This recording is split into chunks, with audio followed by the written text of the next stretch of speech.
1 milliard 300 millions de mètres de câbles Internet sous-marins reposent déjà au fond de nos océans. Et chaque année, ce réseau s'étend. Tout ça pour que nous puissions envoyer un message, regarder une vidéo ou passer un appel à travers les continents. Plus de 95% de tout le trafic Internet intercontinental transite par eux chaque jour. Plongés dans les abysses, ils franchissent des dorsales volcaniques, affrontent les requins, les navires et même la géopolitique. Comment crée-t-on ces infrastructures titanesques? Qui conçoit leur tracé? Comment les déploie-t-on au fond des mers, à des profondeurs de plus de 8000 mètres? Et que se passe-t-il lorsqu'un câble est endommagé?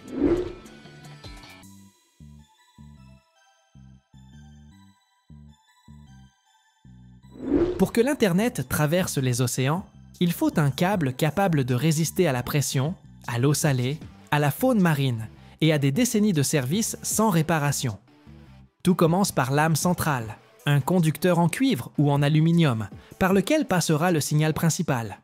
De grands lingots de métal purifiés sont fondus et passés dans des tréfileuses, des machines qui étirent le matériau à plusieurs reprises, à travers des filières de plus en plus étroites, réduisant son diamètre à quelques millimètres. À ce stade, on obtient une section parfaitement circulaire, exempte de la moindre microfissure ou poche d'air. Après le tréfilage, le fil subit un traitement thermique. On le chauffe à une température précise pour éliminer les tensions internes et le rendre plus flexible. Ensuite, il est nettoyé de ses oxydes, souvent par un procédé chimique ou à l'aide de rouleaux abrasifs.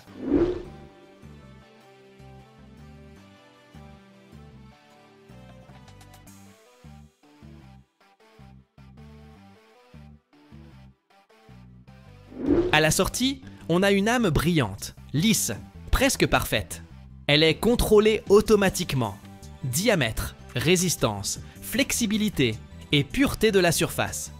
Cette âme doit pouvoir supporter des kilomètres de courbure et fonctionner sans défaillance, même à des profondeurs de plusieurs milliers de mètres. Selon le type de câble, l'âme est soit un conducteur unique et massif, soit un tauron de plusieurs fils plus fins, ce qui augmente sa flexibilité et sa résistance à la rupture. Une fois le conducteur en cuivre ou en aluminium prêt, il est immédiatement envoyé sur une ligne d'extrusion, une longue machine aux allures de tunnel. À l'intérieur, du polyéthylène chauffé à 250 degrés fond jusqu'à devenir une crème épaisse et visqueuse. Le conducteur avance sur le convoyeur et entre dans la tête de l'extrudeuse, où le polymère fondu enrobe le métal avec précision et uniformité, comme une seconde peau. Ici, chaque milliseconde compte. Trop lentement, et des coulures se forment. Trop vite, et le polyéthylène n'a pas le temps d'adhérer.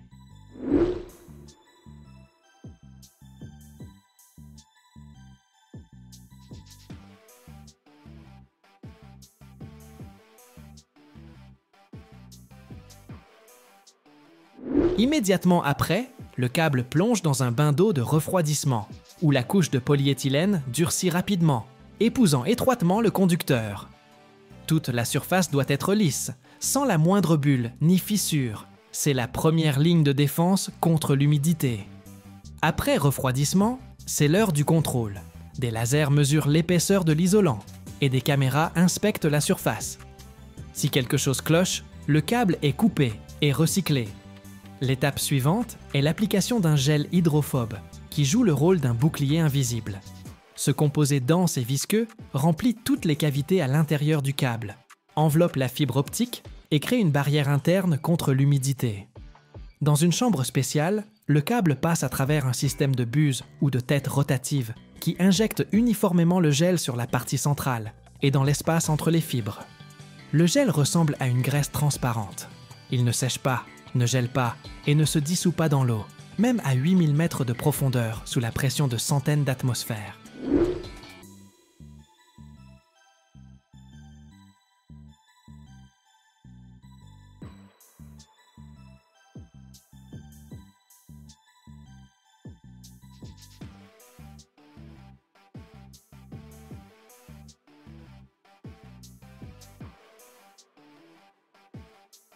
Sa principale propriété est de repousser l'eau.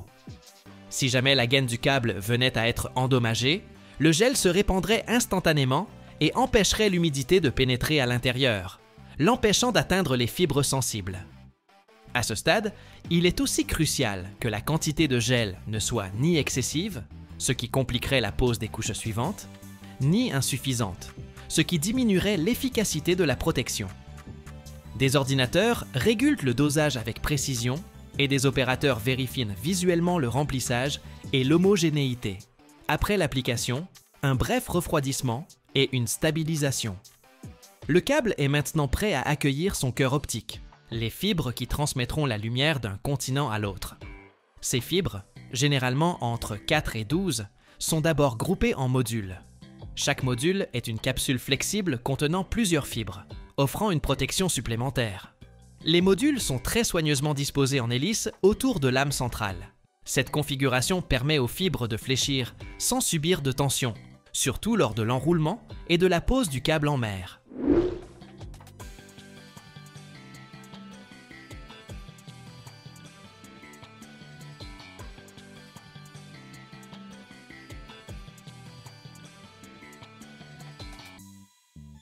Pour que les fibres restent en place, elles sont calées dans le lit de gel qui a été appliqué précédemment. Il n'y a aucune colle, juste un contact étroit et une structure flexible. Il est essentiel qu'aucune fibre ne se croise, ne se brise ou ne se déplace. C'est un travail d'orfèvre, bien que réalisé sur une chaîne de montage. Ensuite, on vérifie la continuité de chaque fibre. On y envoie une impulsion laser. La moindre micro-fissure ou courbure provoquerait une défaillance et la fibre ne passerait pas le contrôle. Si tout est bon, la structure passe à l'étape suivante, l'isolation et le blindage supplémentaire. D'abord, une couche de polymère supplémentaire est appliquée sur la structure des fibres optiques, souvent du polyéthylène haute densité ou un autre matériau flexible et imperméable. Elle protège contre les dommages mécaniques, le frottement et l'humidité.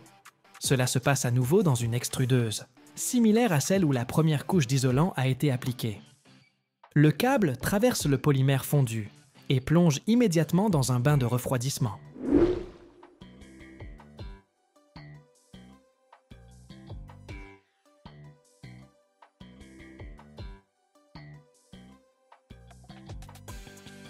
Après refroidissement, le câble entre dans la section de blindage par fils d'acier.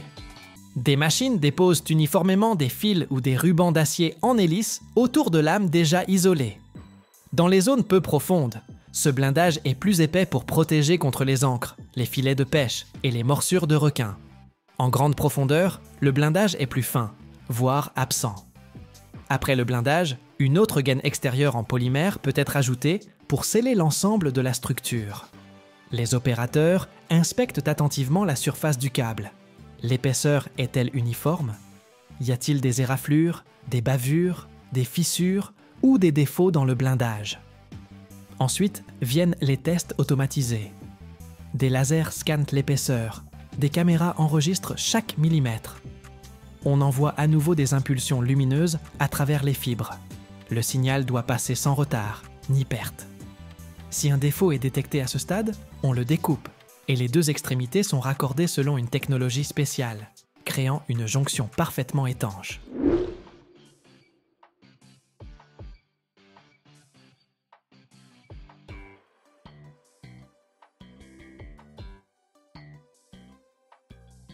Après vérification, le câble arrive à la section de marquage. Ici, sur la gaine extérieure, on imprime les informations sur le lot, la date de production, le type de câble et sa destination. Souvent, tous les quelques mètres, pour qu'il soit facile d'identifier le câble même lors de sa pose au fond de la mer.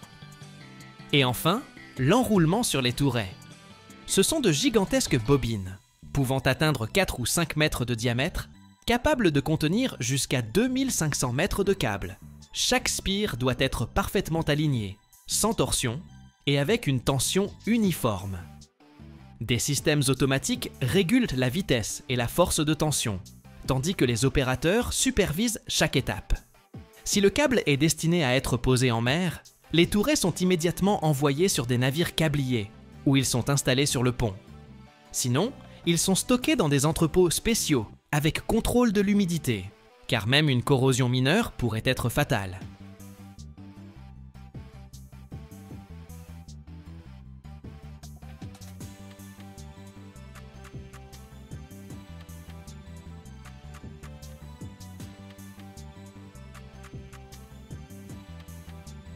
Chaque année, dans le monde, on produit plus de 60 millions de tonnes d'aluminium. C'est le métal sans lequel on n'aurait ni avion, ni smartphone, ni même de fusée spatiale. Mais est-ce que tu savais que pour obtenir une seule tonne d'aluminium, il faut dépenser plus d'électricité que ce que consomme une maison en une année entière? Des fours incandescents aux bains électriques remplis de métal liquide. La production d'aluminium, franchement, ça ressemble plus à de la science-fiction qu'à de l'industrie classique. Prêt à plonger dans ce monde d'énergie, de puissance et de précision? Alors, allons-y.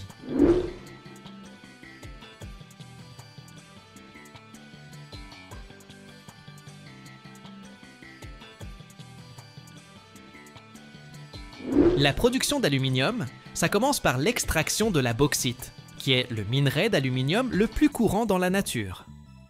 La bauxite, en général, c'est un mélange d'hydroxyde d'aluminium, avec des oxydes de fer, de la silice et d'autres impuretés. Pour en extraire l'aluminium, il faut d'abord transformer la bauxite en alumine. Et pour ça, on utilise le procédé Bayer. Le procédé Bayer, ça démarre en broyant la bauxite très finement. Ensuite, ce minerai broyé est mélangé à une solution chaude d'hydroxyde de sodium. On appelle ça la soude caustique, à une température d'environ 200 degrés. Dans ces conditions, les oxydes d'aluminium de la bauxite se dissolvent, formant de l'aluminate de sodium, tandis que les impuretés qu'on ne veut pas, elles, restent sous forme de résidus solides insolubles. C'est la fameuse boue rouge. Après ça, on refroidit la solution obtenue, et l'hydroxyde d'aluminium commence à cristalliser.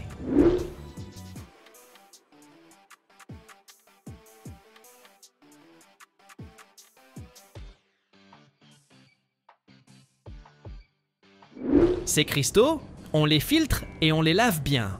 Ensuite, on les chauffe à très haute température, autour de 1000 degrés, dans des fours spéciaux pour éliminer toute l'eau.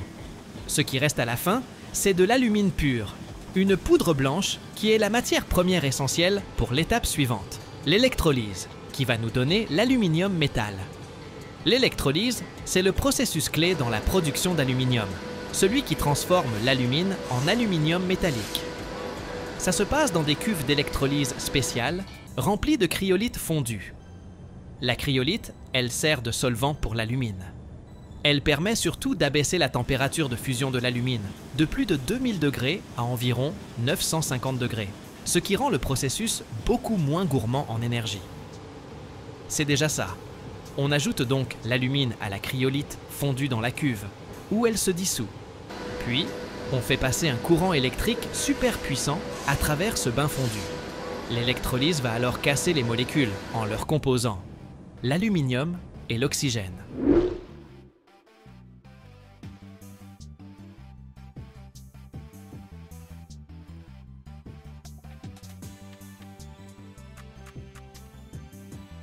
Les atomes d'aluminium, qui sont chargés positivement, sont attirés par la cathode. C'est l'électrode négative, située au fond de la cuve.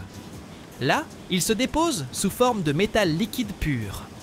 Pendant ce temps, les atomes d'oxygène sont attirés par l'anode, l'électrode positive faite en carbone. Sur l'anode, l'oxygène réagit avec le carbone, formant du dioxyde de carbone, CO2, qui s'échappe dans l'atmosphère. Cette étape, elle consomme une quantité phénoménale d'électricité. Pour produire une seule tonne d'aluminium, il faut en général environ 15 MWh.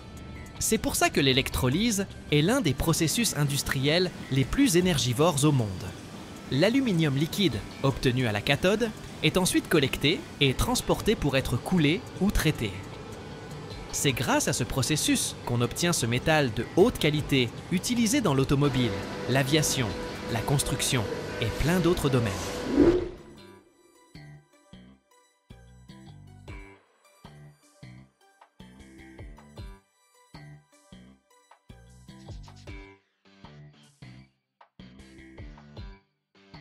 L'aluminium qui sort de l'électrolyse contient encore quelques impuretés, comme du fer, du silicium et d'autres éléments qui pourraient affecter ses propriétés et limiter son utilisation. Pour éviter ça, l'aluminium passe par plusieurs étapes de purification. Première étape, éliminer les grosses inclusions mécaniquement. On fait passer l'aluminium fondu à travers des filtres spéciaux qui retiennent les particules solides. Ensuite, on le purifie dans des fours de traitement en ajoutant des réactifs chimiques spécifiques qui vont attraper les impuretés restantes.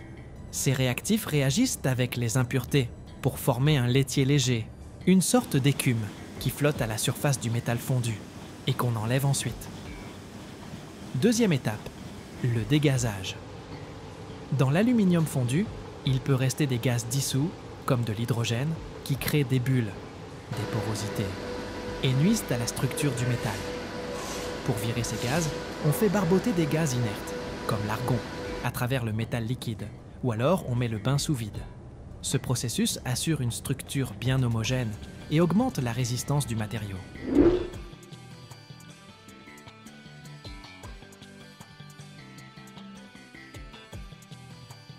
Dernière étape de purification, le traitement électromagnétique. L'aluminium fondu est soumis à un champ magnétique qui aide à répartir uniformément les particules et améliore encore la qualité du métal. L'aluminium qu'on obtient à la fin est d'une grande pureté, généralement supérieure à 99%, ce qui le rend apte aux applications les plus exigeantes, comme l'aéronautique ou la fabrication de composants électroniques. Avant la fusion proprement dite, l'aluminium, qu'il soit neuf ou recyclé, est nettoyé de ses impuretés et saletés pour garantir la meilleure qualité possible du produit final. Le métal est chargé dans un four où il est chauffé progressivement jusqu'à devenir liquide. C'est important que le chauffage soit uniforme pour assurer l'homogénéité du métal et éviter la formation de films d'oxyde à la surface. La température de fusion de ce métal, c'est 660 degrés Celsius. Pour ça, on utilise généralement des fours à induction ou à gaz. Ça dépend des besoins et de la taille de l'usine.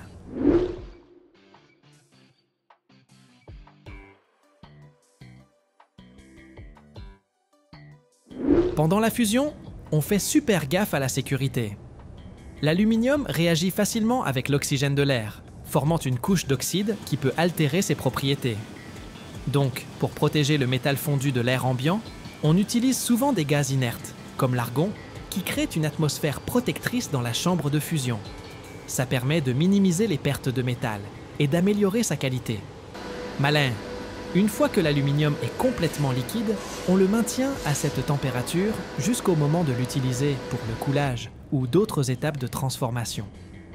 Le métal fondu est ensuite versé dans des moules pour créer des lingots qui serviront pour des opérations ultérieures, comme l'extrusion, le laminage ou la fabrication de pièces moulées.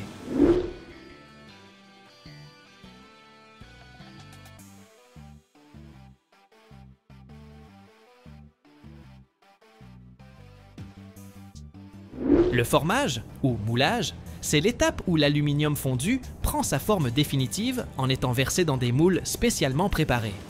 Le type de moule dépend de la pièce qu'on veut fabriquer. Ça peut être un moule en sable, un moule métallique, appelé coquille, ou un moule en graphite. Chacun a ses avantages et ses spécificités. Les moules en sable sont les plus utilisés pour fabriquer des pièces grandes et complexes, ou pour des petites séries. On mélange du sable avec des liants pour créer un moule capable de résister aux températures élevées du métal fondu. Les pièces coulées comme ça ont une surface assez rugueuse, qui demande souvent une finition supplémentaire. Les moules métalliques, ou coquilles, sont faits en métal, comme l'acier ou la fonte, et servent à produire un grand nombre de pièces identiques. Ils garantissent une grande précision et une surface lisse au produit fini. C'est idéal pour les pièces utilisées dans l'automobile ou l'aéronautique, par exemple. Les moules en graphite, eux, sont utilisés pour fabriquer des pièces qui exigent une précision extrême ou une géométrie très complexe, comme dans l'électronique ou pour des composants spéciaux. Le graphite conduit mal la chaleur, ce qui permet de contrôler très finement la vitesse de refroidissement du métal.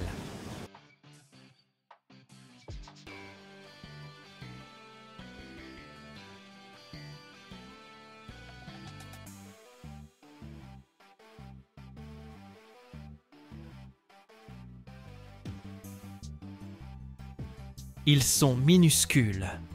Mais sans eux, aucune voiture ne pourrait rouler. Les roulements automobiles, figure-toi qu'ils encaissent jusqu'à 10 000 tours par minute, supportent un poids allant jusqu'à 300 kg. Et pourtant, ils restent les héros invisibles de ta voiture. Chaque année, on fabrique plus de 600 millions de roulements dans le monde, et certains sont même devenus intelligents, avec des capteurs intégrés qui te disent eux-mêmes quand ils sont usés. Comment, à partir d'acier chauffé à blanc, naît une pièce dont la précision se compte au millième de millimètre près? Dans cette vidéo, tu vas tout voir. De la fusion brûlante au roulement du futur. Accroche-toi.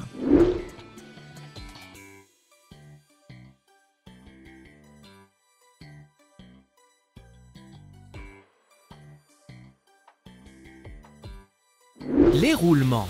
Ils bossent dans des conditions super difficiles. Ils doivent supporter une pression énorme, le poids de la voiture, des rotations ultra rapides et même une météo pourrie. Donc, tu t'en doutes, fabriquer cette pièce, ça demande une précision de fou et les meilleurs matériaux possibles. La qualité du processus de fabrication, ça ne détermine pas seulement la qualité de la pièce elle-même, mais aussi la sécurité de la voiture et le confort du conducteur. C'est pas rien. Tout commence avec des fours industriels gigantesques, chauffés à des températures qu'on a du mal à imaginer, plusieurs milliers de degrés Celsius. Des blocs de métal brut, généralement de l'acier, sont enfournés là-dedans. Ils commencent alors à fondre doucement, se transformant en un métal liquide brûlant, brillant. On dirait presque de l'or liquide. Ce processus, c'est la fusion. Et son but principal, c'est de virer toutes les impuretés du métal pour le rendre le plus pur et le plus résistant possible. Pendant la fusion, on ajoute des éléments chimiques spéciaux, comme du chrome ou du nickel, qui améliorent les propriétés de l'acier, sa dureté, sa résistance à l'usure et sa capacité à encaisser de fortes pressions. Tout le processus est contrôlé par des spécialistes hyper expérimentés, parce que le moindre petit écart de température ou de composition, ça peut flinguer la qualité du produit fini.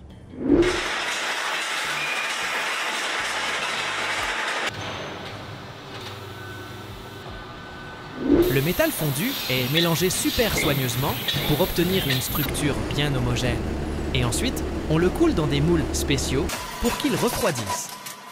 Ces moules permettent au métal de se solidifier sous forme de gros blocs, qui serviront de base pour la prochaine étape de fabrication de roulements. Une fois que le métal a refroidi et s'est solidifié en gros blocs, on les découpe en morceaux plus petits, plus pratiques pour la suite. Ces morceaux, on les appelle des ébauches ou des lopins. On les envoie ensuite vers des machines spéciales qui vont petit à petit donner au métal la forme voulue. Par exemple, pour les roulements à billes, on crée de petites ébauches rondes. Et pour les roulements à rouleaux, des ébauches cylindriques. Le processus d'usinage est d'une précision incroyable. Chaque pièce est travaillée avec une marge d'erreur qui ne dépasse pas 1 millième de millimètre. C'est hyper important parce que la moindre imprécision, même minuscule, peut affecter le fonctionnement du roulement.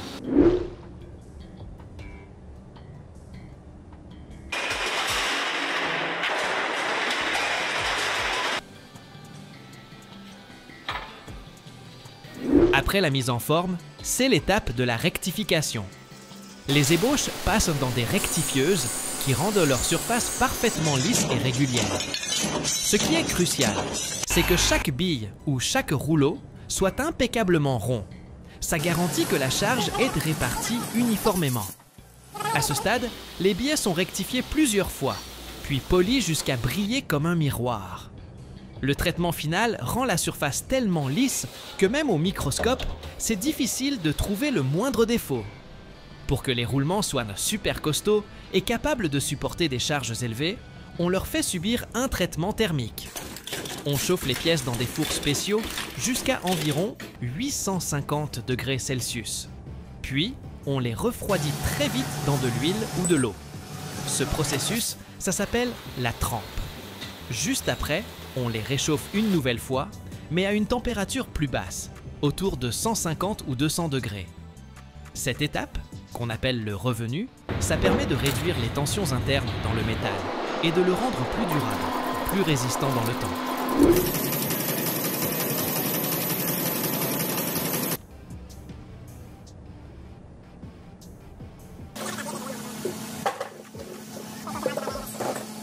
Les billes, ou les rouleaux finis, sont ensuite placés dans une enveloppe spéciale. C'est ce qu'on appelle la cage.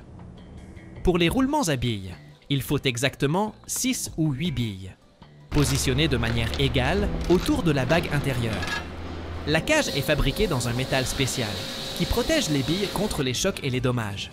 Pour réduire la friction et éviter l'usure entre les surfaces, on ajoute un lubrifiant.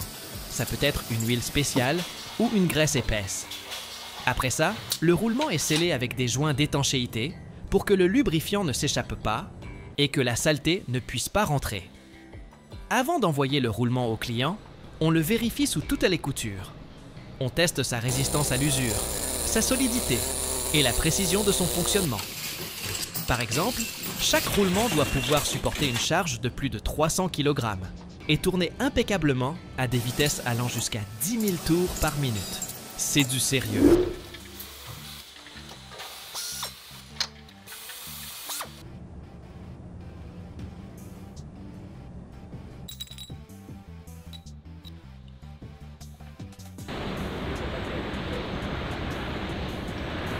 La dernière étape, c'est l'emballage des roulements dans des boîtes spéciales. Certains partent directement dans les usines, où on assemble les voitures, tandis que d'autres sont vendus dans les magasins de pièces auto. Actuellement, le marché mondial des roulements est estimé à environ 120 milliards de dollars américains. Les principales régions consommatrices sont l'Asie, l'Europe et l'Amérique du Nord. Les leaders dans la production de roulements sont la Suède, l'Allemagne, les États-Unis et le Japon. Aux États-Unis seulement, on produit plus de 600 millions de roulements chaque année, ce qui couvre les besoins de l'industrie automobile, aéronautique et d'autres secteurs industriels.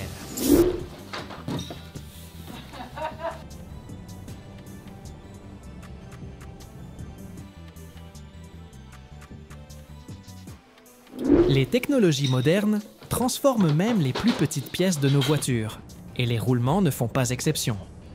Aujourd'hui, ils sont équipés de capteurs spéciaux qui permettent de surveiller leur fonctionnement en temps réel.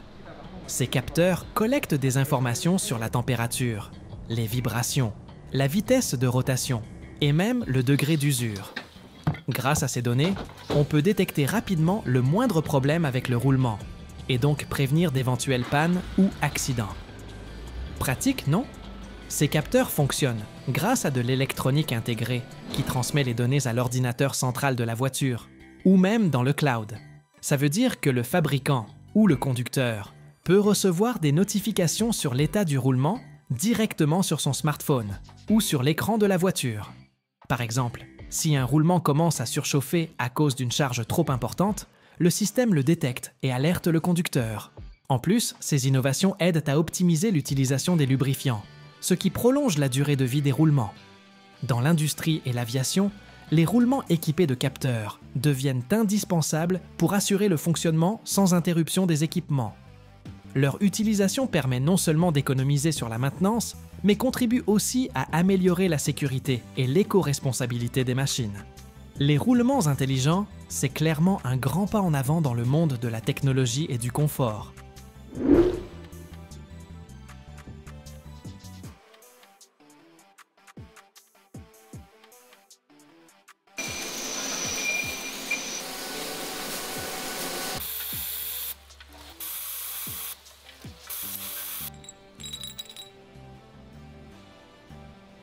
Même si on trouve les roulements intelligents, surtout dans l'automobile, ils sont aussi utilisés dans l'aviation, l'agriculture et même dans les éoliennes.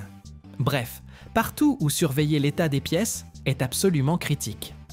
Grâce à cette surveillance précise et à l'optimisation du fonctionnement, les roulements intelligents aident à réduire la consommation d'énergie et de lubrifiants, ce qui est une bonne nouvelle pour l'environnement. Et qui sait, peut-être que bientôt, la technologie sera tellement avancée que le roulement nous criera lui-même. « Eh oh, tu vas où comme ça, abruti? Tu vois pas que je suis complètement mort? C'est l'heure d'aller au garage, pas de partir en vacances. »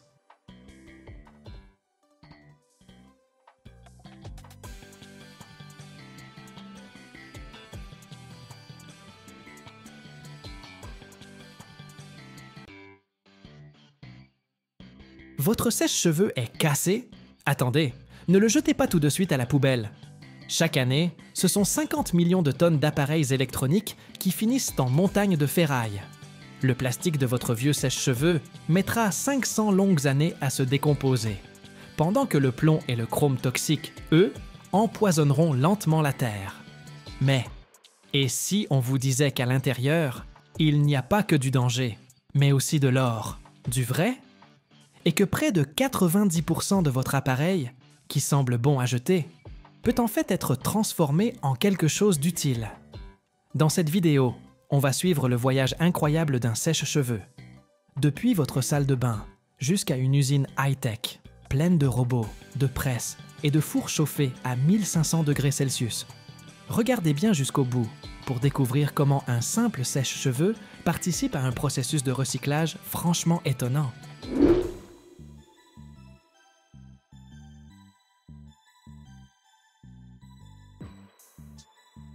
Alors, un sèche-cheveux contient plusieurs composants dangereux. Les éléments chauffants et les fils, par exemple, peuvent contenir du nickel, du chrome ou des soudures au plomb. Tout ça, ça pollue l'environnement. La carte électronique, elle, abrite des circuits intégrés, des résistances, des transistors. Et dedans, on peut trouver des traces de métaux des terres rares. Le plastique aussi. Il n'est pas toujours adapté au recyclage. Du coup, si vous jetez votre sèche-cheveux dans la poubelle classique, il finira en décharge. Là-bas, le plastique commencera à se décomposer. Ça peut prendre entre 100 et 500 ans. Et les métaux lourds risquent de contaminer l'environnement. Heureusement, on peut déposer les vieux sèche-cheveux dans des points de collecte spéciaux pour l'électronique. Dans beaucoup de villes, il existe des centres de récupération des déchets électroniques, où l'on reprend gratuitement les appareils électroménagers pour les recycler. On peut aussi rapporter l'appareil en magasin quand on en achète un nouveau. Dans certains pays, les magasins d'électroménager sont tenus de reprendre les vieux appareils pour s'assurer qu'ils soient recyclés.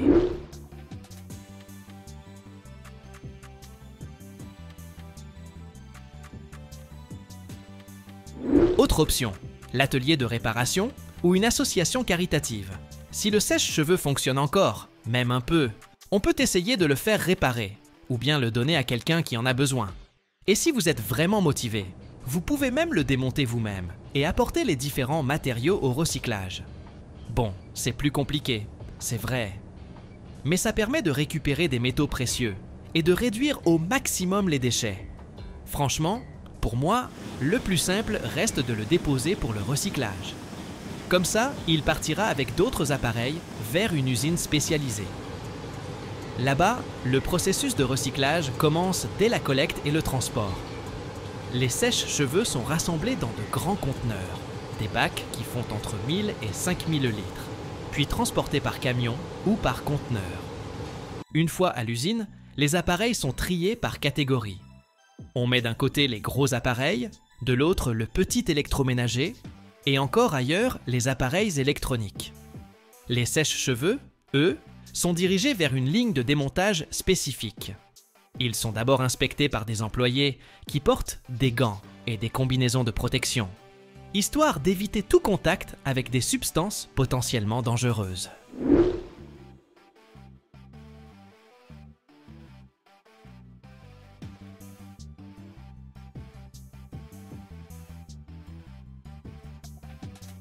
Après ça, c'est parti pour le démontage mécanique. Les appareils avancent sur un tapis roulant, où une presse automatique vient casser la coque en plusieurs morceaux. Ensuite, des bras robotisés s'occupent de dévisser les vis, de séparer l'élément chauffant et les fils. Puis, c'est au tour du moteur d'être retiré. Il est intéressant car il contient du cuivre dans son bobinage. Une fois que toutes les pièces principales sont extraites, elles sont triées par type de matériau. Le plastique, par exemple, passe dans un broyeur qui le réduit en petits morceaux de 5 ou 10 mm. Ensuite, il est nettoyé et refondu pour fabriquer de nouveaux objets. Les parties métalliques, comme les fils de cuivre ou l'élément chauffant, sont envoyées dans la fonderie. Là, la température grimpe jusqu'à 1200, voire 1500 degrés Celsius. Les métaux ainsi récupérés serviront à fabriquer de nouveaux appareils électriques. Quant à la carte électronique, elle est broyée, puis traités avec des solutions chimiques spécifiques pour en extraire les matériaux de valeur, comme l'or, l'argent et le palladium.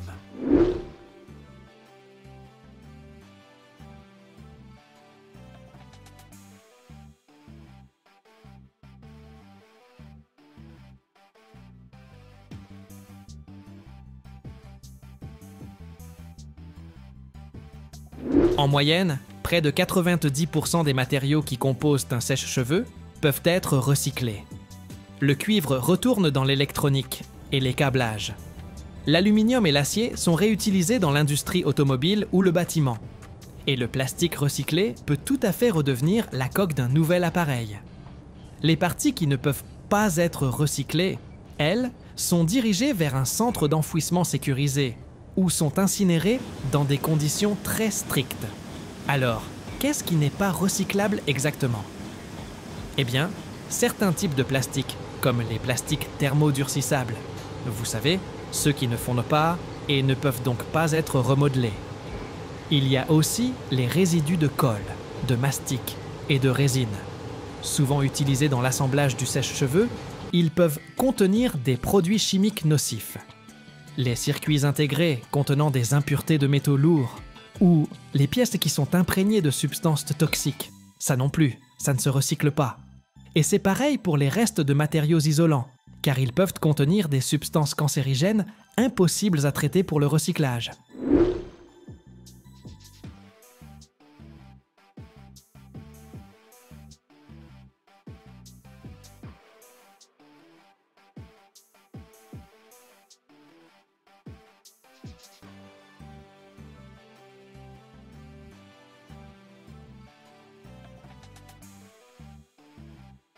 Chaque année, le monde produit plus de 50 millions de tonnes de déchets électroniques.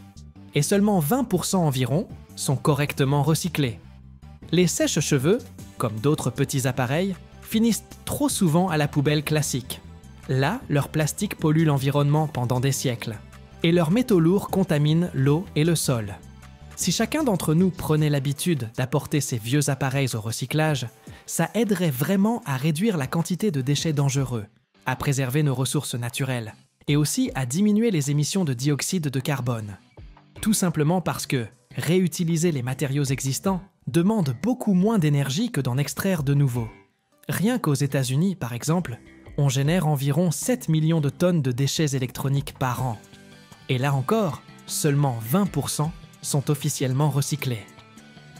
Une fois démontées, donc, toutes les pièces du sèche-cheveux passent par une étape de tri selon leurs matériaux.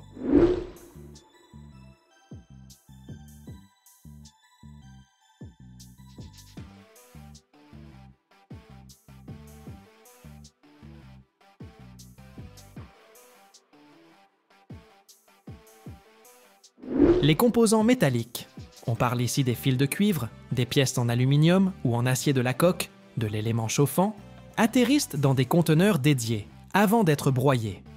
Le cuivre est ensuite séparé grâce à des techniques magnétiques et électrostatiques. Puis il part à la fonderie, où il fondra à 1084 degrés Celsius. L'acier et l'aluminium sont également refondus et serviront à fabriquer de nouvelles pièces pour l'électroménager ou pour l'industrie automobile. Les pièces en plastique, la coque, les boutons, l'isolation des fils, sont elles aussi broyées, mais en granulés. Ensuite, elles sont lavées et triées par type de plastique. Certains types pourront être transformés en nouvelles coques pour des appareils électroniques. Les pièces métalliques, une fois compressées en briquettes bien denses, prennent la route vers les usines métallurgiques. Là, elles seront fondues et réintégrées dans la production de nouvelles pièces. Le plastique, lui, est conditionné dans de grands sacs et transporté vers des usines spécialisées dans le recyclage des plastiques. Il y sera refondu pour fabriquer de nouveaux objets, comme des boîtiers pour l'électronique ou des composants pour les voitures.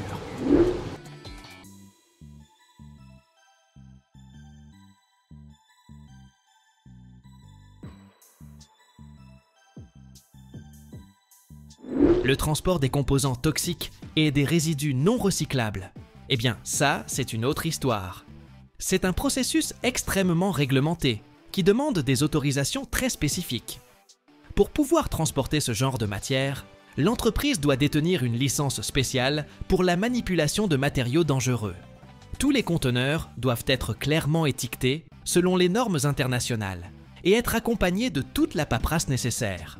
Le transport lui-même se fait obligatoirement dans des camions spécialisés, équipés de conteneurs métalliques parfaitement étanches, histoire d'éviter toute émanation toxique ou fuite de liquide. Les chauffeurs, eux, suivent une formation spéciale, parce qu'en cas d'accident, la moindre erreur de manipulation pourrait déclencher une véritable catastrophe écologique. Si ces déchets ultimes ne peuvent pas être incinérés en toute sécurité, ils sont alors conduits vers des décharges spécialement conçues pour les matériaux toxiques. Là, ils sont enfermés dans des capsules en béton hermétique ou confinés dans des enveloppes de protection multicouches. Tout ça, c'est fait pour garantir qu'aucune substance nocive ne puisse s'échapper et contaminer l'environnement.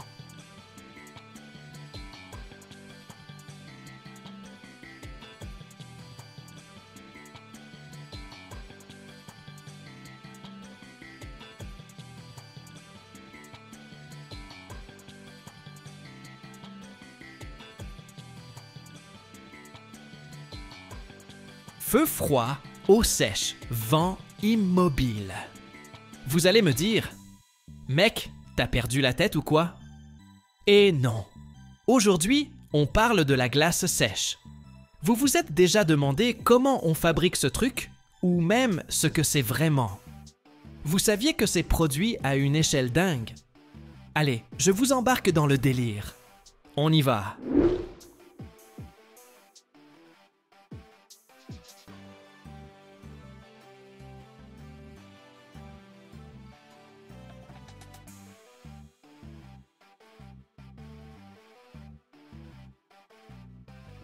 La glace sèche industrielle, c'est du dioxyde de carbone solide. Ouais, ce gaz qu'on expire tous les jours. Il gèle à moins 78,5 degrés Celsius, un froid de malade. En gros, le dioxyde de carbone, c'est ce qu'on souffle, ce que les plantes bouffent pour nous refiler de l'oxygène. Et rebelote. Ça sort aussi quand on brûle du carburant, quand la bière fermente, ou dans vos sodas pétillants. Si vous refroidissez ce gaz à bloc et que vous le compressez, il devient liquide. Et si vous relâchez la pression d'un coup, bam, ça se transforme en glace sèche. Pas de fonte, pas de flaque, ça s'évapore direct dans l'air. Magique, non? On l'utilise partout. Médecine, transport, bouffe, et même pour des effets spéciaux, grâce à sa capacité à refroidir en un clin d'œil et à disparaître sans laisser de traces.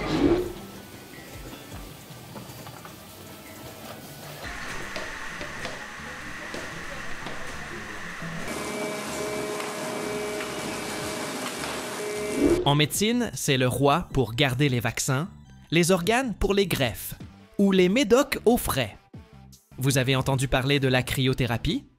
Genre, soigner les verrues avec du froid? C'est ça. Pour la bouffe, ça transporte la viande, les fruits de mer, les glaces. Tout ce qui doit rester gelé sans frigo branché. En logistique, c'est le plan parfait pour livrer du froid sans électricité. Dans l'industrie alimentaire, on le glisse dans les boissons gazeuses pour faire les bulles. Et ça refroidit aussi les produits pendant la fabrication. Et les spectacles, alors? Ce brouillard blanc épais sur scène ou dans les films, avec la fumée qui coule d'une fiole. Ouais, c'est la glace sèche, mec. Visuellement, ça claque grave.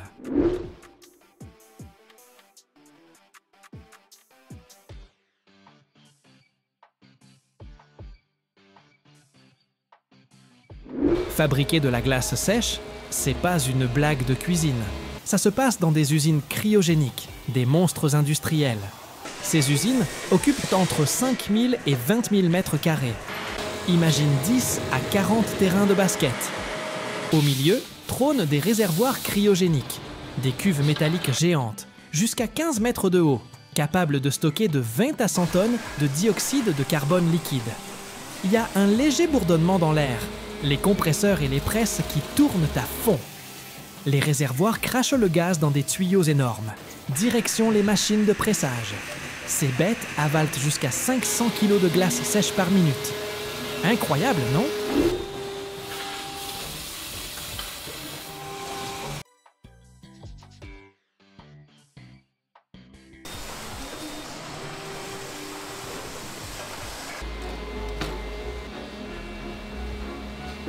Quand le dioxyde de carbone liquide jaillit du réservoir et se détend d'un coup, il gèle instantanément. Ça fait une sorte de neige sèche, toute légère. Une nuage de vapeur blanche s'élève au-dessus des presses hydrauliques, qui écrasent ce neige en briques ou en petits granules bien compacts. Les tapis roulants défilent sans arrêt, transportant des blocs glacés à travers des tunnels froids où la température reste sous moins 40 degrés, histoire que ça s'évapore pas trop vite. Sur certaines lignes, des machines automatiques découpent les grosses plaques en morceaux ou les transforment en billes de quelques millimètres. Les emballeuses, elles, bossent à la vitesse éclair. Elles remplissent des conteneurs thermiques avec des doses précises, des paquets d'1 kilo jusqu'à des caisses de plusieurs centaines de kilos.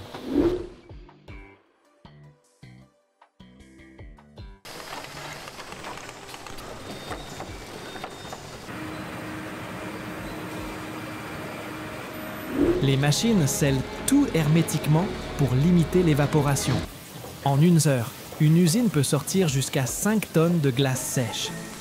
Et tout ça dans un brouillard blanc qui flotte autour, un peu mystique, un peu futuriste.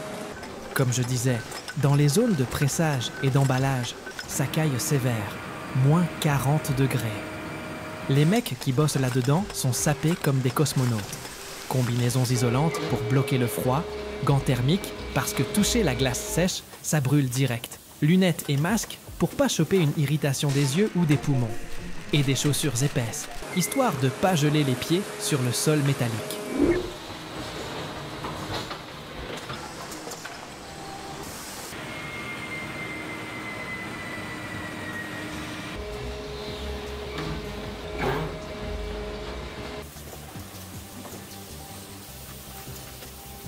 Avec toute cette vapeur qui traîne, les ventilations tournent à plein régime pour garder l'air respirable.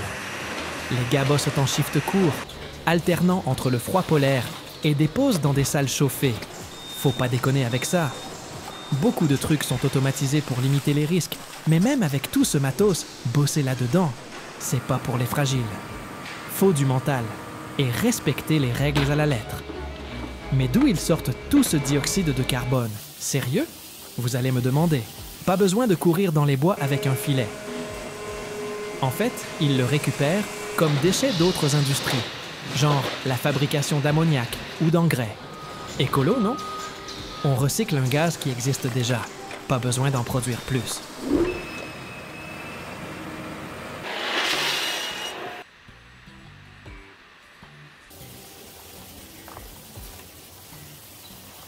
Les grosses sources, c'est les usines d'ammoniac, les brasseries où la bière fermente, les raffineries de pétrole ou les cimenteries. Au lieu de balancer ce dioxyde dans l'atmosphère, ils le capturent avec des systèmes spéciaux.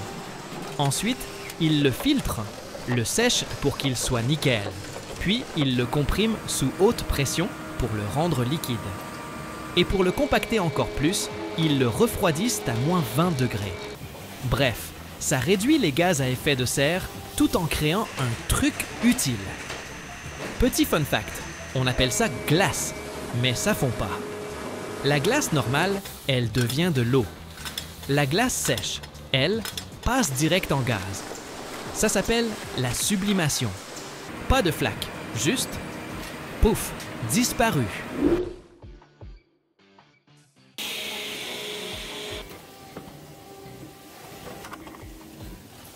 La glace sèche, c'est top pour conserver la bouffe. Mais attention, c'est pas un jouet. Si vous l'avalez ou respirez trop de vapeur, ça peut partir en vrille, brûlure ou asphyxie au menu. Il y a eu des cas où des potes ont voulu faire les malins en balançant de la glace sèche dans une piscine. Résultat, quelques-uns y sont restés. Et si vous la touchez sans gants, bonjour l'engelure. Bref, cette substance, c'est un truc de ouf, plein d'utilisations. Mais faut la manier avec respect. Alors, vous en pensez quoi? Plutôt cool, non?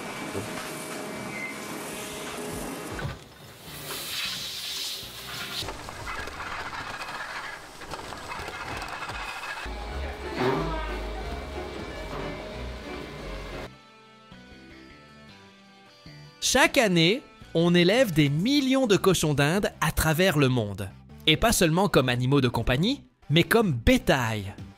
Imagine un instant, plus de 10 000 petites boules de poils qui se déplacent toutes ensemble vers la mangeoire, créant une vague blanche, brune et rousse. Incroyable, non? Leur viande est considérée comme un mets raffiné en Amérique du Sud. Et les fermes modernes sont automatisées jusque dans les moindres détails. Mais comment élève-t-on, nourrit-on et gère-t-on des milliers de cochons d'Inde? Allez, plongeons dans cet univers fascinant.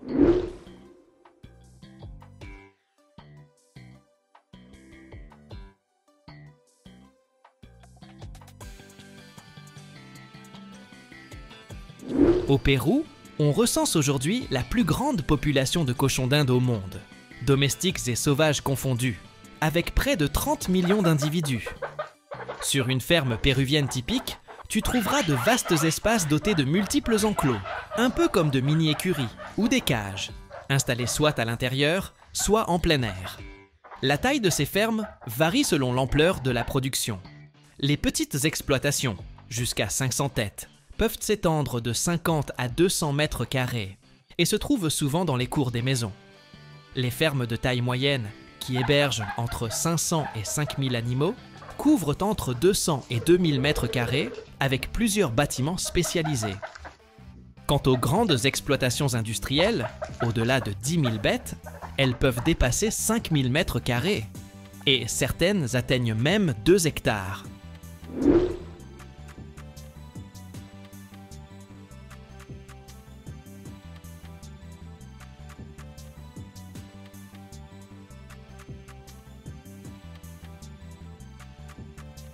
Sur ces grandes fermes industrielles, l'objectif numéro 1, c'est la viande. La fourrure et les peaux, c'est plutôt anecdotique. Leur pelage n'est pas aussi recherché que celui du vison ou du lapin. Mais dans certaines régions, on l'utilise pour l'artisanat, par exemple pour confectionner des souvenirs. Par ailleurs, ces petites bêtes servent aussi à la recherche en laboratoire. Malgré tout, la priorité reste la viande. Au Pérou, en Équateur, en Colombie ou en Bolivie, le cochon d'Inde est un plat traditionnel, réputé pour sa chair diététique, riche en protéines et pauvre en gras. Sur une ferme industrielle, on utilise des installations spécialement aménagées pour offrir des conditions idéales aux animaux. L'élément central, ce sont les bâtiments fermés, pavillons ou hangars, qui protègent les cochons d'Inde de la pluie, du vent et des brusques changements de température. À l'intérieur, on installe des rayonnages ou des cages en bois, en béton ou en plastique, chacune pouvant accueillir de 5 à 20 individus selon l'âge et le rôle dans l'élevage.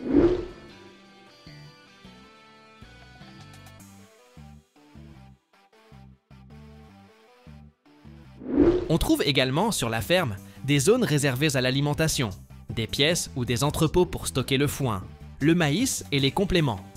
Il peut même y avoir des locaux pour la transformation ou l'abattage, si la ferme produit de la viande. Une bonne circulation de l'air est essentielle pour éviter la surchauffe ou l'excès d'humidité. En général, on maintient la température autour de 20 degrés. C'est l'idéal pour ces petits animaux. La journée commence tôt, avec le repas du matin. On leur sert du foin frais, du maïs et de l'orge broyée, un mélange de granulés et des herbes de saison si possible. L'eau, elle, arrive via des abreuvoirs automatiques ou est versée dans des récipients prévus à cet effet. Tout au long de la journée, les cochons d'Inde se déplacent, grignotent et interagissent entre eux. Sur les grandes exploitations, des systèmes d'assainissement automatisés évacuent les déchets pour garder l'endroit propre. 2 fois par jour, on examine le cheptel. On vérifie l'état du pelage, des yeux et le comportement général.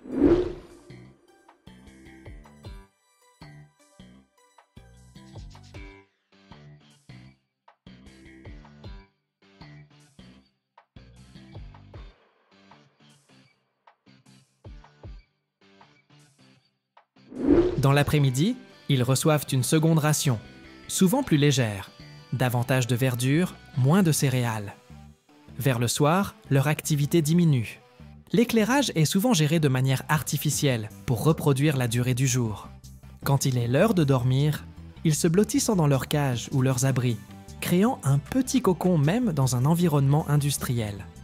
La reproduction est étroitement contrôlée pour assurer un cheptel stable.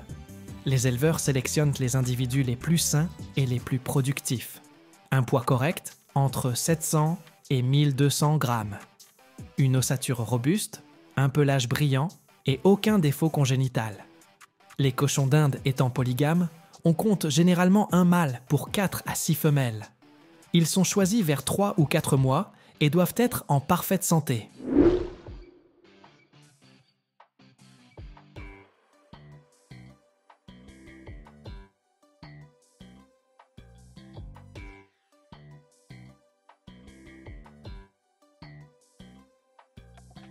La gestation dure de 68 à 70 jours.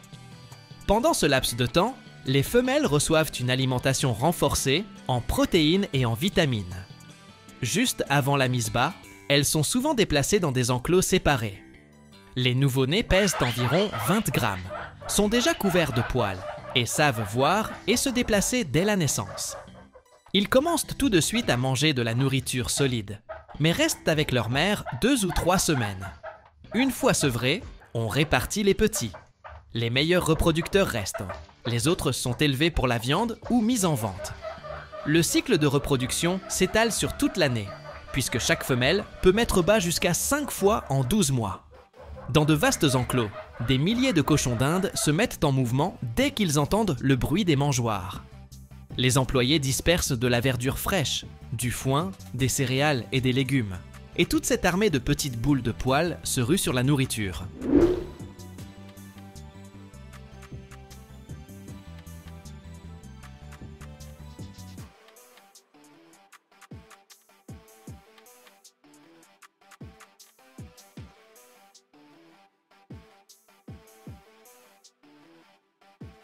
Le spectacle est encore plus impressionnant sur les aires extérieures.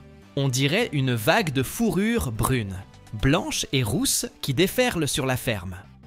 Et quand ils reçoivent des fruits ou des légumes bien juteux, on entend leurs petits cris aigus et ce bruissement caractéristique.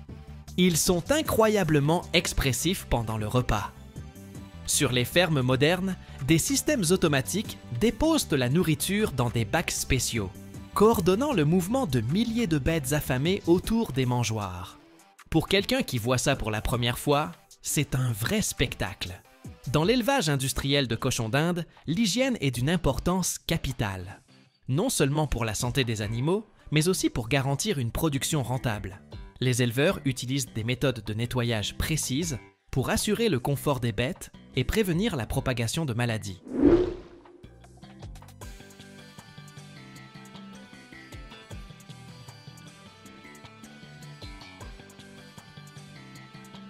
En général, on nettoie les enclos de manière régulière, parce que les cochons d'Inde sont très sensibles à la saleté. Chaque zone nécessite une attention quotidienne. La première étape consiste à enlever les restes de nourriture et les excréments frais sur la litière. On utilise pour cela des brosses et des pelles adaptées, permettant un travail rapide et efficace. Ensuite, pour désinfecter, on recourt souvent à des produits de nettoyage biologiques, sans danger pour les animaux et respectueux de l'environnement. Au global, on lave régulièrement les murs, les sols et les mangeoires. Certains sites sont même équipés d'appareils automatisés diffusant le détergent et assurant un brossage mécanique.